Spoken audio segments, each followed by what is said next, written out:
வணக்கம். நான் உங்கள் பிரசன்ன ஜோதிடர் வைரமுத்து. இன்றைக்கி என்ன தலைப்பு அப்படின்னு நம்ம பார்த்தோம் அப்படின்னா, மாதுர் சாபம்.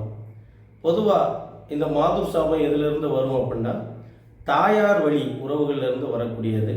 தாயார் வழி உறவில் இது எதனால் ஏற்படுது அப்படின்னா, தாயார் வழி உறவில் யாரோ ஒருவர் மரணத்திற்கு இந்த குடும்பம் காரணமாக இருக்கலாம், இல்லை ஒருவர் மரணத்திற்கு ஆயுதம் கொடுத்ததாக இருக்கலாம், அல்ல அதுக்கடுத்து கர்ப்பிணி பெண்களை சரிவர இவங்க பார்த்துருக்க மாட்டாங்க, அதனால அந்த பெண் மரணம் அடைந்திருக்கலாம். இப்படி ஏதோ ஒரு வகையில் தாயார் வழியில் மிக கொடுமையான செயல்களை செஞ்சால் இந்த மாதுர்வழி தோஷம் கடுமையாக வரும். பிரசன்னத்தில் தாய்வழி உறவுக்கு பகை உணர்ச்சியை ஏற்படுத்தி அதிக சண்டை சச்சரவுகளை ஏற்படுத்திக்கிட்டே இருக்கும். சில இடங்களில் பார்த்தீங்கன்னா தாய்மாமன் வர்க்கத்தினர் பாதிக்கப்பட்டிருப்பாங்க. இந்த தாயுடைய மகன் தாய்மாமன் மேலே வழக்கு தொடர்ந்து தாய் வழி சொத்துக்காக போராடுவார். இப்படி பலதரப்பட்ட பிரச்சனைகளால் இந்த மாதுர் சாபம் பிரச்சனை உண்டு பண்ணும்.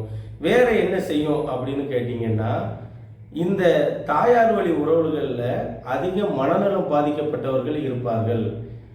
மாதுர் சாபம் இருந்தாலும் அந்த தாய் சென்ற குடும்பத்திற்கும் இந்த மனநல பிரச்சனைகள் ஏற்படும். அடிக்கடி கவலைப்படுறது, கஷ்டப்படுறது, இந்த மாதிரி சூழ்நிலைகள், மன உளைச்சல்கள் அதிகமாக ஏற்படும். தாயார் வழி உறவில் மனநலம் பாதிக்கப்பட்டவர்கள் அதிகமாக இருப்பாங்க.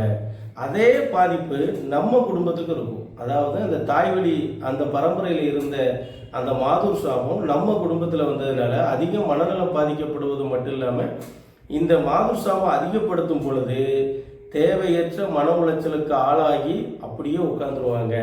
வேற என்ன செய்யும் அப்படின்னா, தாயார் வழி உறவுகளில் அதிக வலிப்பு நோய்கள் ஏற்படும். வலிப்பு நோய் உள்ளவங்க இருப்பாங்க, ஆட்டிசம் குழந்தை, மனநலம் பாதிக்கப்பட்டவங்க, இப்படிப்பட்ட நபர்கள்லாம் இருப்பாங்க. அதே போல் அவங்க பரம்பரையில் அதிகம் பெண்கள் துர்மரணம் அடைந்து கொண்டே வருவார்கள். இப்போ இந்த மாதுர் சாபம் உள்ள குடும்பத்தில் என்னன்னு கேட்டீங்க அப்படின்னா, காத்து கருப்பால் பாதிக்கப்பட்டவங்க இருப்பாங்க.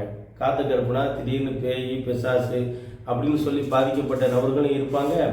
அதுபோக அதிக சாமி ஆடக்கூடிய நபர்கள் இருப்பாங்க, வீட்டில் வச்சே சாமி ஆடுவாங்க. இப்படி இந்த மாதிரி சின்ன சின்ன பாதிப்புகளை கொண்டு வரக்கூடியது. நான் சாமி ஆடுறத பாதிப்புன்னு சொல்லலை, ஒரு சில நபர்கள் சாமி ஆடுவது போல் மனநலம் பாதிக்கப்பட்டு இருப்பாங்க, அவங்கள தான் சொல்கிறேன்.